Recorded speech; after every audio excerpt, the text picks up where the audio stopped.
Hey, what's up, everybody? Welcome to the 9th episode of the Better Leader podcast. My name's Logan.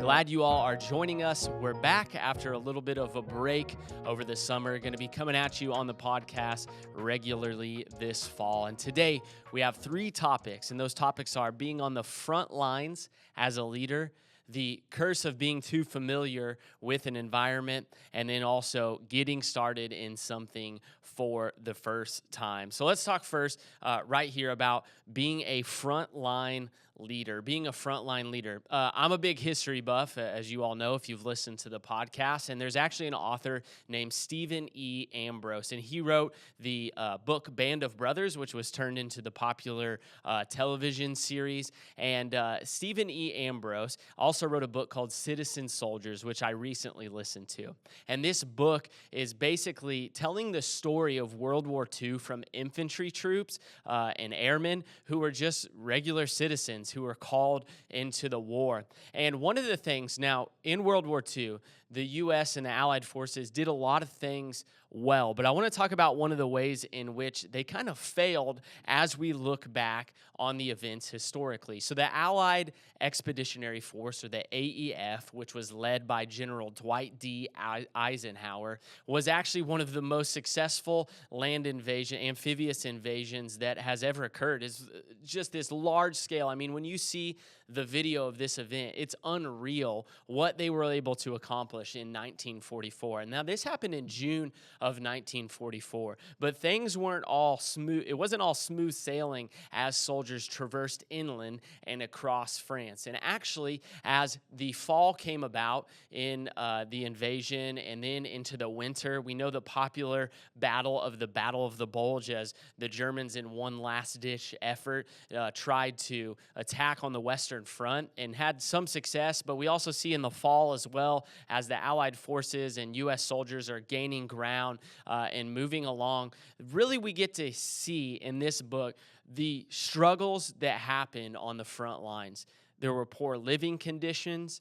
There were bad replacement systems in terms of when a soldier was killed within a company, how they replaced that individual. So there was poor living conditions, poor environments, and one Canadian officer actually went through and looked. He's like, I can't believe that the Americans, these soldiers who are fighting on the front lines, they're not even getting hot meals at the front. And one of the great frustrations was that as we look back on some of these battles that took place in the fall, there's a lot of question historically on whether some of the casualties needed to happen, if some of the towns which German occupiers were in actually needed to be attacked or they could have bypassed. And, you know, hindsight's always 20/20, but one thing is for certain. When you look at the accounts, there was some breakdowns from the commanding officers in the U.S. military to the front lines. The fact that these troops weren't even getting hot meals at the front, that their living conditions were so bad. Now, this is war, right? There's going to be situations that are less than ideal, and that's what's trained for. But there were some things that the commanding officers were just really negligent in providing a better situation for their frontline troops. And the reason that they had a lack of knowledge is because they never visited. They weren't up on the front lines understanding what was happening. And this is true in all organizations, right? That the further away you get, the bigger you get, and as a leader, the further away you get from the people in the front lines, the less you know about what's actually happening. Now, there's an easy solution to this. It doesn't matter if you're a CEO or a pastor or a whatever field you're in. You have to understand, man, what is going on in sales? What is happening in marketing? What's going on with our buildings and grounds? Are you wandering around in a way that you can find out what's happening and see what's going on within your organization? Now, the challenge is the further along you get as a leader and the more people you manage, the harder it is to really understand and internalize what everyone's job looks like. And our job as leaders is often to manage people. We're not doing the front lines work all of the time, but you can't lose sight and have an understanding of what's going on at the front. One of the saddest stories I read in this book, or as I listened to it, that Stephen Ambrose tells, is that that there was an individual who, after he was kind of a replacement force, if you will, once the Allied invasion had occurred, and he said that when he hit the beaches, he was then reassigned to a new unit as a replacement. And he said from the time he left his original company, when he landed in France, that when he went all the way to the front lines, that no one even knew who he was. He didn't know a single person. And when he got to the front lines, they actually just assigned him a bunker by himself, and he had to go, and he sat in this bunker knowing none of his surroundings or anything. And I just thought, wow, there could have been, had there been more knowledge of what was going on in the front,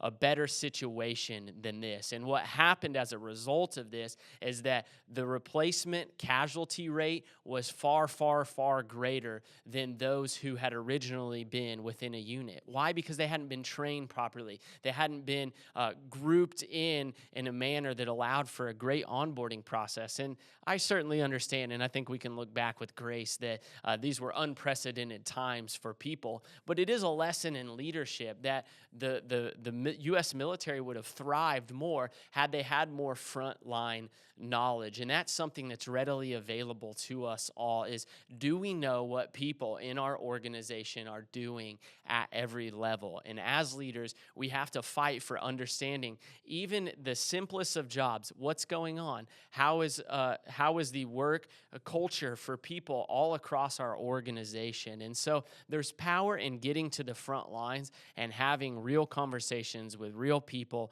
to understand what's happening. Go out and observe it. And I think one of the things which kind of leads us into our second topic is the curse of being too familiar with an environment, is that as leaders grow, oftentimes leaders have started at a lower level position, and then as they've risen the ranks, they might think that they have a familiarity with the job that they used to do or somewhere they came from, but things change. As we all know, nothing stays the same in any industry, in any place, in any business. And so this idea of being too familiar can actually be a curse. And where does this happen? It happens all across and in a variety of ways within our organizations. I was actually recently at a conference that was called Grow Leader Conference, hosted by Chris Hodges and Church of the Highlands. And Chris Hodges is a guy who spent a lot of time with John Maxwell, has some great leadership insights. And he says this, he says that time in a situation or an environment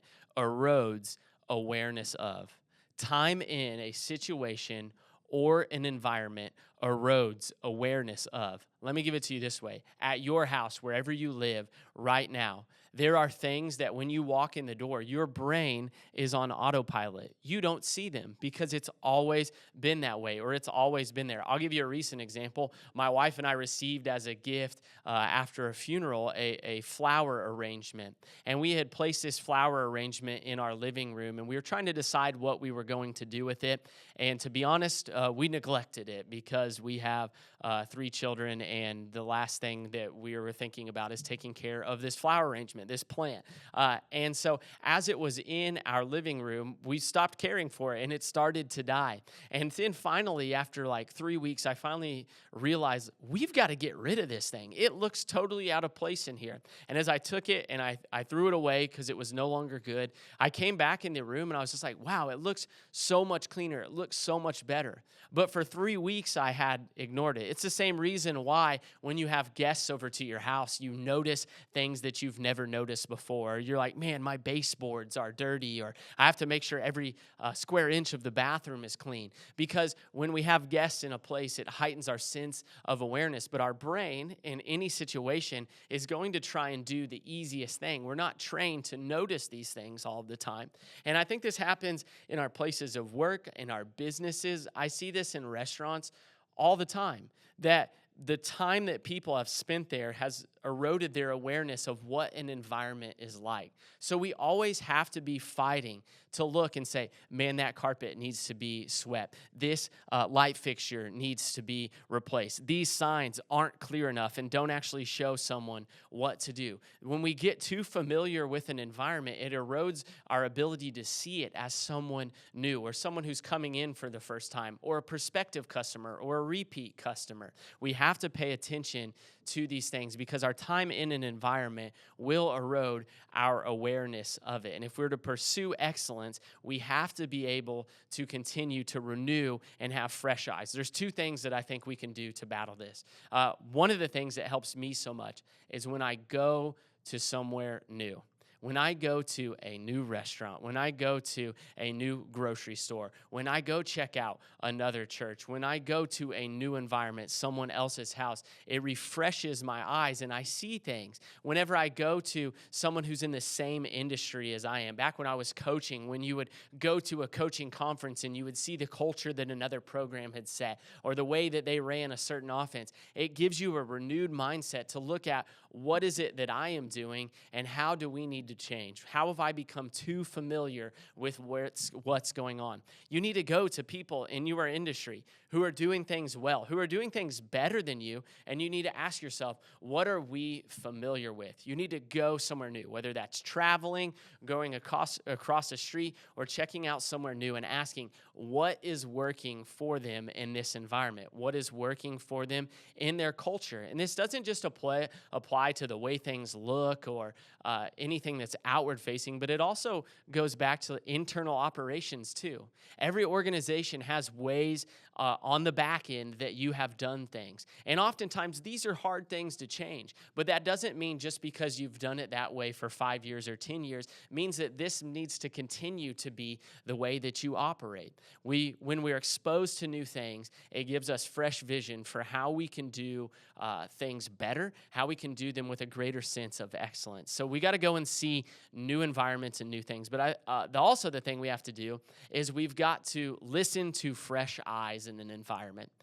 Now, it's natural for us when we bring on someone who's new, a new employee or a new member of our team. We're often in a position of training and building these people up. We're not often thinking of, man, what do they add to the table or what do they bring to the table? How do they add value? I think we're probably cognizant of that as leaders, but there is this little bit of bias that we already know our job and what we're doing. However, we can't waste these fresh eyes because fresh eyes see problems that you've gotten used to. This is why it's so important to empower people and to give them the ability to have real, genuine conversations and provide real feedback because fresh eyes help bring new perspective. Recently on the team I help manage, we just hired another individual. His name's Trevor.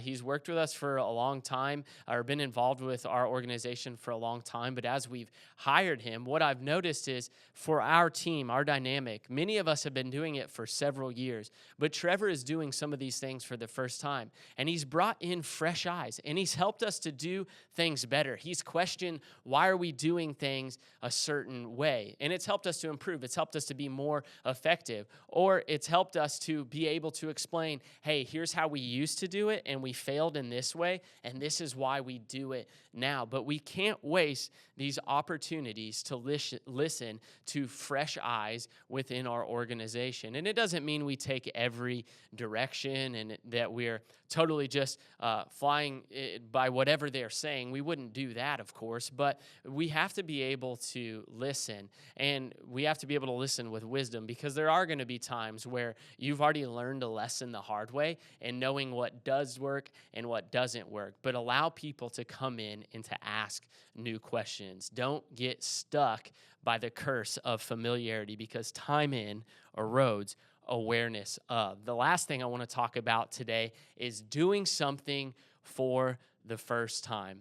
I think that there's often people that they fall on one of two ends of a spectrum. They'll try anything, and they'll give a crack at anything. And I probably lean more towards that. I'm not confident in everything I do, that's for sure, but I'm willing to learn something new, especially if I feel like it's going to help me to get a job done sooner or more efficiently.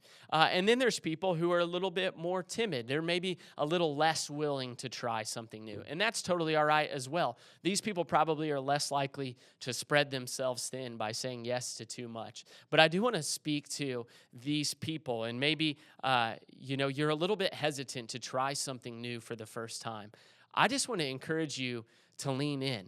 Now, I'll tell you this as an example, and if you know me personally, I started playing golf this summer. That's why I haven't recorded any podcasts. No, I'm kidding. But I love playing golf. I've never done anything like it in terms of sports. I've done a lot of sports. I have a lot of athletic background, but I've never like sat down and like a high skilled sport like golf really tried to learn how it works. And as I began to play this summer, it was this whole new thing. I didn't know where you parked when you showed up. I don't know the etiquette on the golf course. I don't know all of the clubs. I don't know what you're supposed to wear. I don't know all of the different elements of what goes into playing, the swing and the approach and the ball that you use and all of these different things. It was totally a new world to me. And I kind of liked it because it reminded me that we have the ability as leaders, as individuals, to adapt and to learn new things. Here I have a new favorite hobby in golf that a year ago I had never even played. And I could have let this being scared of doing something new, or really what it would be is being afraid to be embarrassed. I could have let that stop me from beginning something new. And this is what oftentimes plagues us as leaders. There might be a skill out there. You might be extremely talented at something and you don't even know yet because you've never tried. I find this with all the time with people tell me they're terrified of public speaking. And I certainly understand that. There's definitely times where I don't want to speak publicly or it makes me nervous. But I believe that most people with proper practice and training and exposure can become really, really good communicators. But there are many people out there who've never afforded themselves the opportunity because they've never been willing to do something for the first time.